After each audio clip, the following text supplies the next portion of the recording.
Having spent years trying to become a self-care gal, trying out new routines to see what worked and what didn't, and just generally building self-care routines that I can stick with, I wanted to share with you some of the lazy gal self-care routines that I've worked into my life that make me happy and that feel doable. These routines are somewhat little, they are somewhat simple. I think of them as little things that you can sprinkle into your life as almost an entry point to becoming a self-care person. Yoga nidra, or non-sleep deep rest. Something I don't think I'll ever struggle to do is mid-afternoon when I'm having a slump and it's a work day at home, lying down, which is why non-sleep deep rest fits into my category of lazy gal self-care. Literally most days of my life, I hit a 2 p.m. slump and I practice non-sleep deep rest. Even saying it sounds like a cop-out. But afterwards, I feel like I've had a coffee. I feel refreshed, I feel ready for the afternoon, and I've meditated. I also think if you're a coffee drinker, if you add coffee into this routine, it'd be even better. I first heard about non-sleep deep rest from Andrew Huberman, a neuroscience professor at Stanford. It's his term for yoga nidra, very much taken from the yoga culture. People also call it yogic sleep, conscious sleep, effortless relaxation, and it has a bunch of benefits like less stress, improved concentration, easier learning, and a whole bunch of other things that really just start from you having a lie down at 2 p.m. when you're working from home. Or even as soon as you get home from work, if you're someone that can do that, and also get up. Meditating lying down. Similarly, I practice lazy gal meditation by meditating before I go to sleep at night. Instead of sitting up first thing in the morning and intentionally carving out time for meditation, I like to meditate lying in bed before I go to sleep. It's lazy gal meditation because I'm almost definitely going to be at some point in my night hopping in bed, closing my eyes. The only extra step that I need to take is turning on a meditation. I don't know why it took me so long to start doing this. I think it's because I always thought meditation needed to be practiced in a certain way, but I'm also someone who is very much something is better than nothing. Sometimes I might fall asleep because I am lying down, but it doesn't really matter. I'm still meditating more than I would otherwise. In the car, affirmations. Look, affirmations are controversial. Some people think they are so cheesy, couldn't bear to say them. Some people adore and love them. I sit kind of in the in-between. I think they're a good time. I think they are helpful if you do them in the right way, if you are in the right mindset. The safest and easiest place for me to chuck on an affirmation track is in my car. It's really easy to work into a routine, and it's also just a mood. A few little rules for my affirmations to make them feel good for me are, firstly, frame affirmations as little mental reminders of who you want to be and how you want to behave. Pair them with behaviors that you want to do differently. Secondly, use affirmations to scaffold to where you want to be. For example, if you're trying to go from a place of absolutely no confidence to deep self-love, saying out loud, "I am incredible," could just be damaging. So instead, start with, "I can see where I bring value into other people's lives." Never say any affirmation that feels on you. I see affirmations that are like, "I am a powerful goddess," and to me, I'm never gonna lean into that because those just are not words that I use. So I always try to say affirmations that actually sound like something that I might say, because those are the only affirmations that I find that I can also lean into. Create routine shortcuts. One thing about me is that I do love a shortcut, and I had so many comments about shortcuts in my morning routine video. First thing in the morning, I'm sitting down on my little iPad, I'm pressing my morning routine shortcut. It's opening all of the apps that are included in my morning routine, like the Kindle app, Obsidian, Intention, my morning routine page in Notion. Then I go to my desk, I work, and I click the morning routine shortcut on my desktop. It closes everything I had open from the night before, blank page, new start. It opens my checklist, my calendar, all of the things that I need to get started with my day. So I use the Apple Shortcuts app, which is really easy to use. There are so many tutorials that you can find guiding you through how to create a shortcut. And I think of shortcuts as the ultimate lazy gal hack to get you started in any new routines. There's no effort required in getting started in my morning routine because all I have to do is click a button. Lay down workouts. If you haven't already gathered, I do think it's easier to do things when you're lying down, especially when you are in a lazy gal mindset. Yoga nidra, meditating lying down, and now working out lying down. I actually wasn't aware that this was a whole niche. If you look up on YouTube lying down workouts, there's all these lazy, easy couch workouts that you can do. I only came to this realization when I did a whole bunch of home workouts for a period of time, and I realized the ones that I resisted the least were the ones where I was lying down. The workouts lying down also happened to be the workouts that it was easiest to motivate myself to start doing. I realized that working out lying down probably doesn't tick all the boxes from a fitness standpoint, but it's also something is better than nothing. And when you are unmotivated, lying down workouts are so much more appealing. Coffee and fill in the blank. Coffee and gratitude, good feelings, affirmations. Every single morning I look forward to sitting down and drinking my coffee. And now I pair drinking my coffee with doing a few things. Reading little affirmations, little mental reminders like I only accept opportunities that align with me. I pair it with reading a list of habits for the mind that I'm trying to get down, like the redo please advice that I shared in my 7 little ways to grow and feel happier, just to remind myself that that's something that I want to do. And I paired it with reading my questions that I've created to go alongside my goals. So questions like, what can I do to make my weeks in my days magical. Sometimes we set goals, we have ways of thinking and ways of being that we really want to bring into our life, but it's like we get really inspired in the moment by all of those things and then we forget to revisit them. Then we end up back where we were. If that feels too active for you, which I can totally understand, instead use your coffee drinking time of the morning to sit in a feeling that you want to create more of in your life. So to sit in contentment, to sit in gratitude, to sit in acceptance. Use it to practice accessing the feelings that you want more of in your life so that those feelings come to you with more ease when you need them. Set your body clock. Dr. Andrew Huberman, once again, Stanford professor,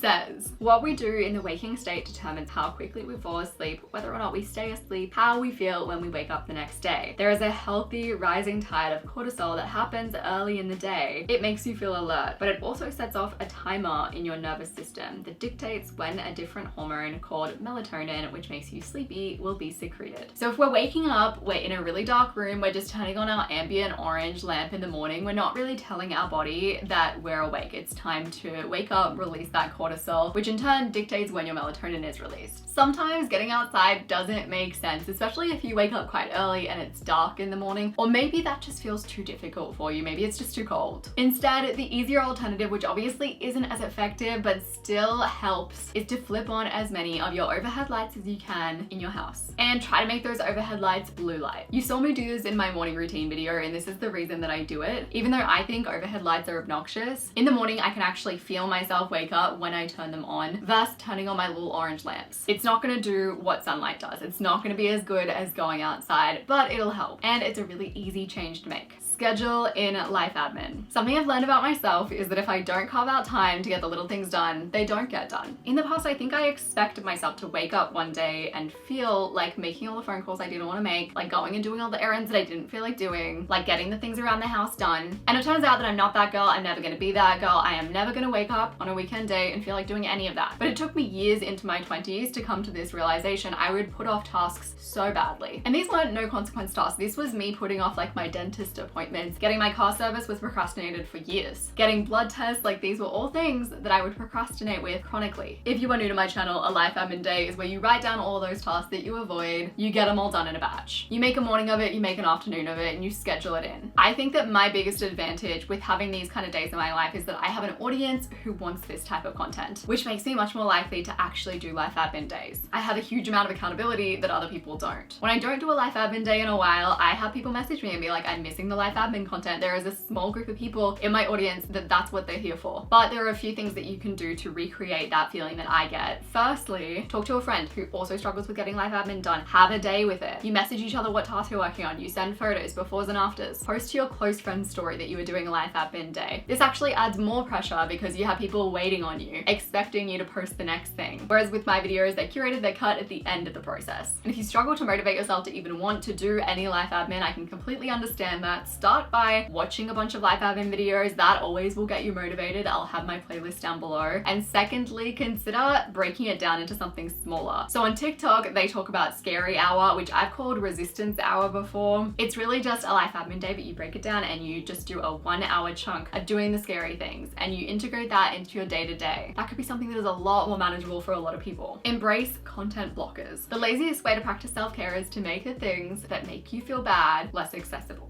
Get a content blocker that cuts you off of TikTok as soon as you finish dinner. So instead of doing TikTok, you're focusing on doing your Skillshare course. Get a content blocker that kicks in from 6 a.m. in the morning so that in the morning you're doing the reading that you want to do instead of scrolling through Instagram. App blockers are a lazy way to influence how your time is spent. Bring in the rule. No new things unless they have a home. I used to be a really messy person. Being messy was part of my brand. If you came over, I'd have like a bomb of a room. Over time, I've done a lot to reverse that, but I still don't think of myself as a naturally tidy person. I'm still a person that has to put in the work to be tidy. What has helped infinitely more than anything else in becoming a person who could be perceived as a pretty tidy person is having homes for every single thing that I own. Ideally, you want to apply this rule after you've done a huge declutter of your life. At the beginning of the year or the end of last year, I did a redo of my Simplify Your Life challenge where every single day we decluttered something new. So if you want somewhere to start with that, go to that challenge. But after you've decluttered, apply the rule, no new things unless they have a home. I get get overwhelmed tidying now when everything in my life has a home and I really don't have that much stuff. I could not imagine having to tidy when I don't know where everything actually lives. That would be so overwhelming, and this rule prevents that. Which brings me to my next tip, lazy gal tidies. 10-minute tidies, slow don't stop tidies. All you have to do is tidies, one bit at a time tidies. These are all the types of tidying that I embrace in my life to remain a relatively tidy person. My space has a huge impact on how I feel. If I see a beautiful, clean room, which actually isn't what I'm seeing right now, I feel like a really put together person. If I am seeing clothes on the floor, crap on my couch, my desk filled with stuff, I'm like, ugh, I don't feel cute. It's actually not very bad right now, so I feel good. I have 3 go-tos when it comes to overcoming resistance to tidy. Firstly, one bit at a time. Every single time I apply this. Firstly, I look at my desk, and my only job is to get my desk clear. Because everything has a home, all that really involves is picking things up, putting them back in their homes. Then I'm looking at my vanity. All I need to do is clear off the top of my vanity, then my couch, then half of my floor, then the other half of my floor. This is how all of my cleaning goes. Secondly, the slow don't stop tidy. This is the tidy that I'll do if I'm just feeling like an absolute slug. One of the first things I always try to do if I am feeling sluggish is clean, because I know how much it impacts how I feel. But if I'm having I can't move from the couch kind of day, cleaning is a rough thing to have to motivate yourself to do. So I tell myself, go slow, don't stop. Sometimes I'll chuck on a Netflix show. I will go sluggishly slow, ridiculously slow. I will let myself go as slow as is needed in order to keep moving. The next thing is the all you have to do is tidy.